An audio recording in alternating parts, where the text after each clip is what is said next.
Hello again, Bat fans! This episode is all about the new origin of Jason Todd. The Joker has stolen a valuable jewel, and he is cornered in a rooftop by Batman and Robin.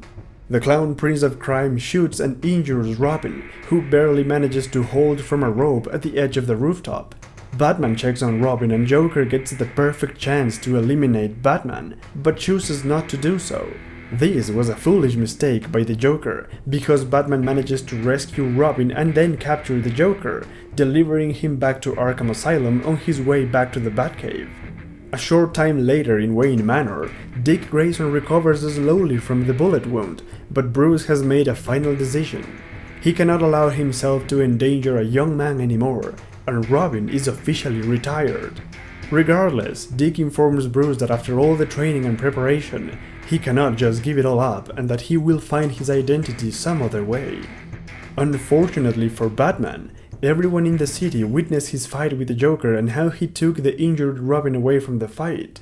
When he goes out to the streets again without the boy Wonder, the media assumes that Robin is dead, and Batman allows them to believe that. The only man who Batman informs about Robin's retirement is Commissioner Gordon. Meanwhile, Bruce Wayne goes on a date with Vicky Vale, who would like for Bruce to speak against Batman, unaware that she is asking too much. Of course, Bruce refuses and the conversation takes a different turn when Vicky tells Bruce about an upcoming interview with an old lady by the name of Ma Gunn. Ma Gunn is notorious in Crime Alley because of her school for young homeless boys, and Vicky is writing an article about her. Later that night, Bruce goes to Crime Alley as Batman, because that day was the anniversary of his parents' deaths. Because criminals know that Batman goes there on that same night every year, there is no crime on the streets. Without much to do, Batman visits Ma Gunn and meets the old lady, who looks honest and nice.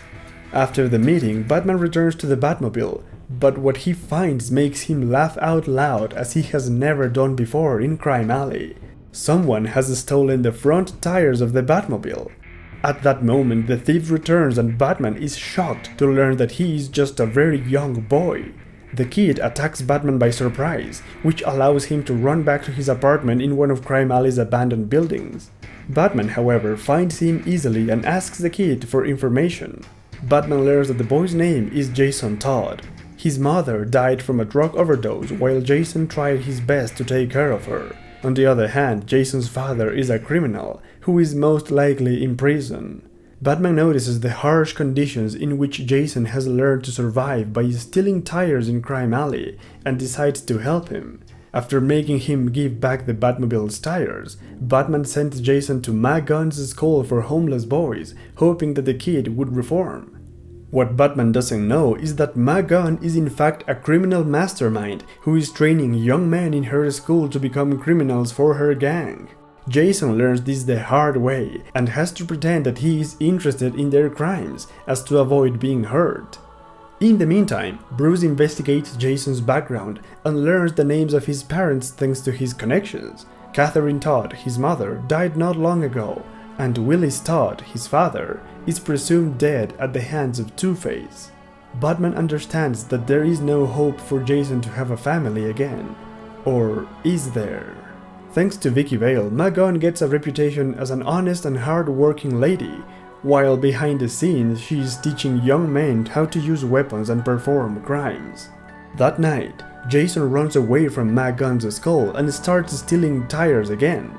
Batman decides to drop by Crime Alley, and this time he gets a lot more crooks, as they didn't expect Batman on that day. During his patrol, Batman comes across a car without tires and deduces that Jason is behind it all. Indeed, Batman finds Jason back in his apartment, but Jason explains the truth about Ma Gunn's school. At first, Batman doesn't believe it, but when Jason gives him details about their next crime, Batman starts to get suspicious. Before leaving to investigate, Batman makes Jason return the stolen tires, but when he looks away for a second, Jason has already vanished. Using Jason's information, Batman goes to the museum, where he indeed finds Ma Gunn and her gang attempting to steal valuable jewels. Batman jumps in and fights them, including Ma Gunn, who is defeated by the slightest of punches. However, one of Mask's henchmen still remains and is about to attack Batman, but Jason appears out of nowhere and defeats the other boy, saving Batman. With the criminals captured and the police on their way, Batman invites Jason to get a ride on the Batmobile, and just a few minutes later, Batman decides that Jason will be the new Robin. That was the post-crisis origin of Jason Todd, and now it's time to talk about it, the good, the not so good, and what it meant for the Batman history back then. The story took place in the Batman comics, right after year 1 in 1987. In just 2 issues, DC reintroduced Jason Todd to the new continuity, and for this very reason, the story feels a little bit rushed and sometimes conflictive. In the first issue, Batman forces Dick Grayson to retire as Robin because he doesn't want to endanger a young man anymore. And at the end of the second issue, he throws all that away and gets an even younger partner. Like, what? I know they needed to find a way to show the end of Dick's career as Robin, while also including Jason's introduction, but because the story develops in just 2 issues, it feels really rushed. But I digress. If anything, the new origin for Jason was much more original than his pre-crisis origin, which was a carbon copy of Dick Grayson's origin. And by the way, you can check out that story on our Bronze Bat series. Anyway, the art on this story is nothing extraordinary.